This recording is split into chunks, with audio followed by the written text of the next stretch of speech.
It says starting recording, so I'm not sure. So let's, I'm going to do it in two parts. So I Yeah, have the it's first fine. part in That's one okay with video, me. and this is the second part. So you don't have to say everything again. But I want you to talk about the Can cities you that see you me? visited. Sorry. I see you now. Yeah. Okay. Tell me about the cities that you visited, and tell me about the diversity and how it was. Just tell me all about the cities you visited in the UK. Okay. In the UK, basically, I've been to all cities around the city that I lived. I lived in North Yorkshire, a city called Harrogate, and I visited all the small cities around this municipality. Nasborough was one of them. Most of these local cities, they are surrounded by castles because basically the mansions in England during those old years, ancient years, they were held by castles. So a mansion is a castle in England. So I've visited Nasborough. I've visited some place called Leeds, which is a major city. There's a football team called Leeds United. I visited York, which is the old York. There's a New York in the US, and there's the original York around Harrogate. I visited down the south, Southampton, Portsmouth, um, Brighton as well. I've been to London also. I've been to, yeah, basically those are the cities. I didn't travel a lot around England because I had to go to school every day, and I also had um, this job, this part-time job, so I couldn't be able to travel a lot during my experience. But these were the places that I visited. And you were saying something about the mansions and the castles. Those are very interesting things for the students to hear, especially when you talk about the old York and New York. I'm not sure how many people would have known about that. So that's quite a good detail to include here.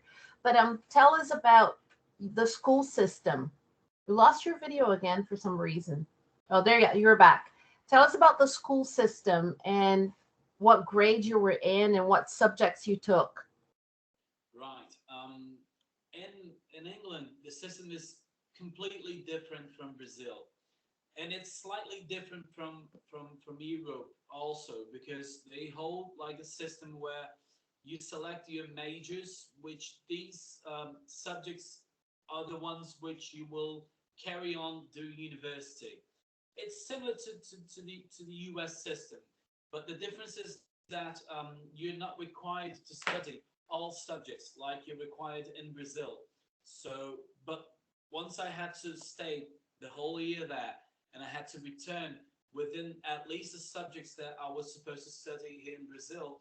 So I selected three whole different subjects. Like for instance, I've selected geography, human physiology, and math.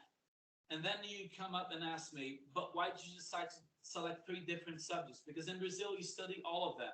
You study maths, you study arithmetics, you study algebra, and then you study human physiology, you study biology, and then you study history, three types of history, and then at the end, you have to select the actual subjects that you want to carry on in university, but you select like the actual profession that you're going to lead on, and that's what you do in Brazil. So I had to select these three subjects to return to Brazil and prove that I had these subjects studied, so I could carry on my studies here.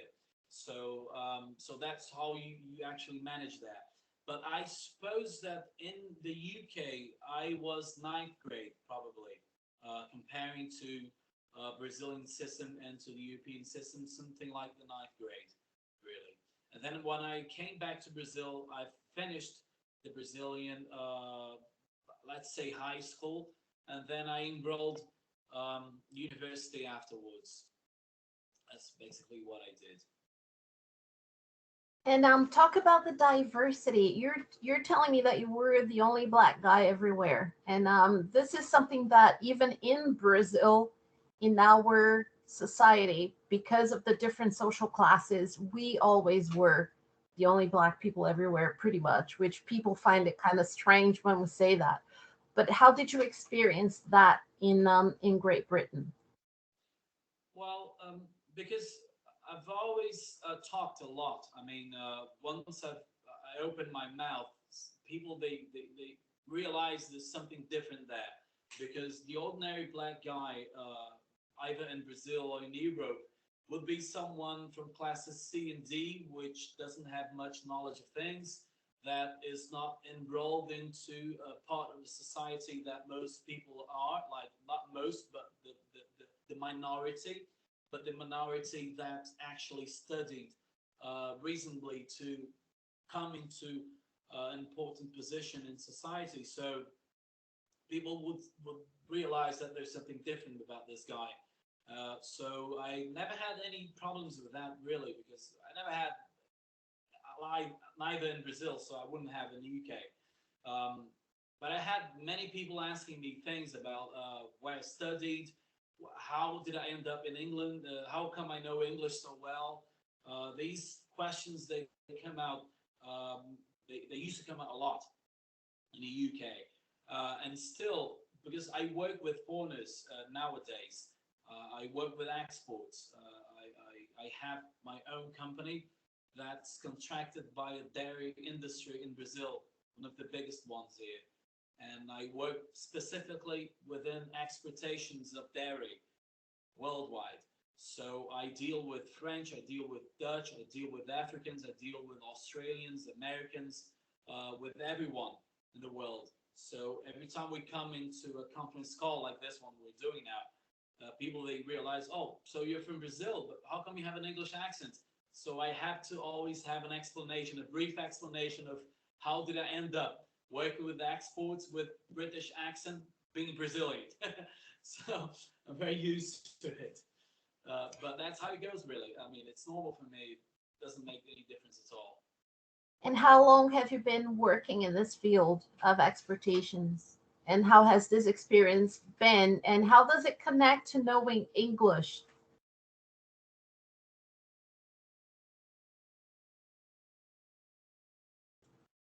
We lost your video again.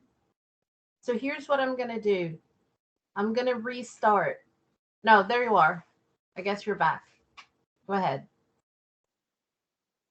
Yeah. Basically, I started working with, we call it foreign trade, since 2001. So that makes like more than 20 years. I was a trainee at a company that dealt with businesses everywhere, like a trading company. Then after that, I went to a shipping agency, which basically had the same kind of deals but within shipping. So rather than instead of trading materials like food stuff and products, I dealt with shipping units like containerized units to be shipped everywhere. But the relationship is the same because you deal with customers and suppliers. Then after that, I worked with exports of stones, and then I ended up working with milk, which is the basic product that I deal with.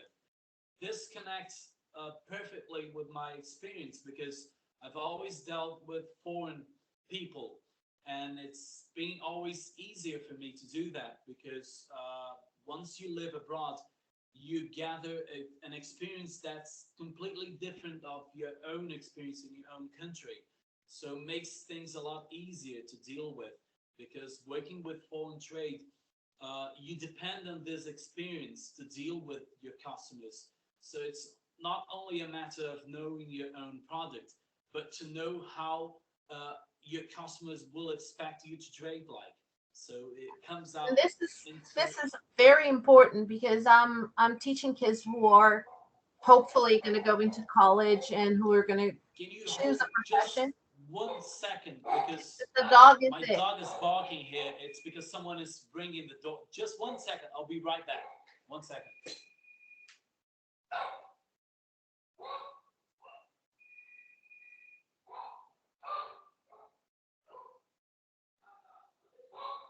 I don't have any pets because my daughter is allergic. But I think even if she hadn't been allergic, I don't think I would have had a pet either. I had the one pet in 1977, and when we gave her away when we moved, I never wanted to have a pet myself again. Is when your dog dies and somebody says, "Why don't you get a new Sorry, one?" guys, this is a troublemaker here. I'm gonna just put him away there. Just a second. When people say, "Hey, you have your dog died. Why don't you get a new one?" I want to say to them, if your sister dies, would you go get a new one? It's not the same. It doesn't feel the same. Right. So here I am back. So yeah, so I want to talk about the importance of English internationally because that's the focus. That's the main focus of the classes here. How English can be a tool for you to work internationally, study internationally. So that's part of it.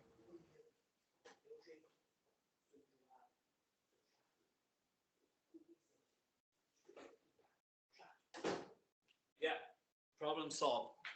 Okay.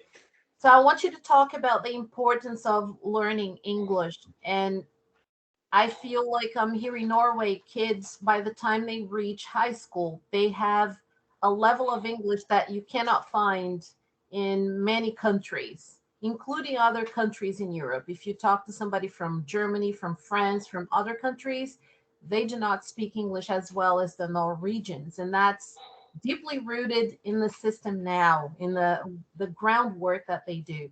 So, how important was it for you, given that the population of Brazil who is fluent in English is less than 10%? Yeah. Well, to know English in Brazil is like to have a secret key to the world. And everyone that speaks English in Brazil is one step ahead of anything, anywhere. That's what I normally tell to my daughter. She's called Sophia. That if she dominates the English language,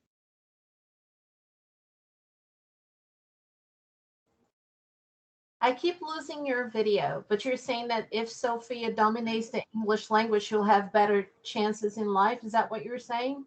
Your video cut out. exactly, more chances to work, more chances to gather more experiences. It's something that is way beyond for the Brazilians. I'd risk to say that between Brazilians, there's like probably not more than 5% of the population speaks English. I think no more than that. And so for me, for example, every single job I had the English language putting me ahead of the other candidates. For sure. That happens for sure. So, I want to thank you so much for this, and hopefully in the future we can figure out how to have you live with one of my classes. We'll see if we can Yes. organize that because Yes. that would be amazing. But thank you very much for this. I'm going to stop the recording, and pretty soon I'm going to start with a batch of students online. That's the one thing that COVID has promoted. It normalized online education. So a couple of times a week I teach from home. So Okay. thank you very much. Thank you very much. I'm sorry for the disturbances here anyway, but I'll look after not to happen again. Thank you. Bye bye, guys.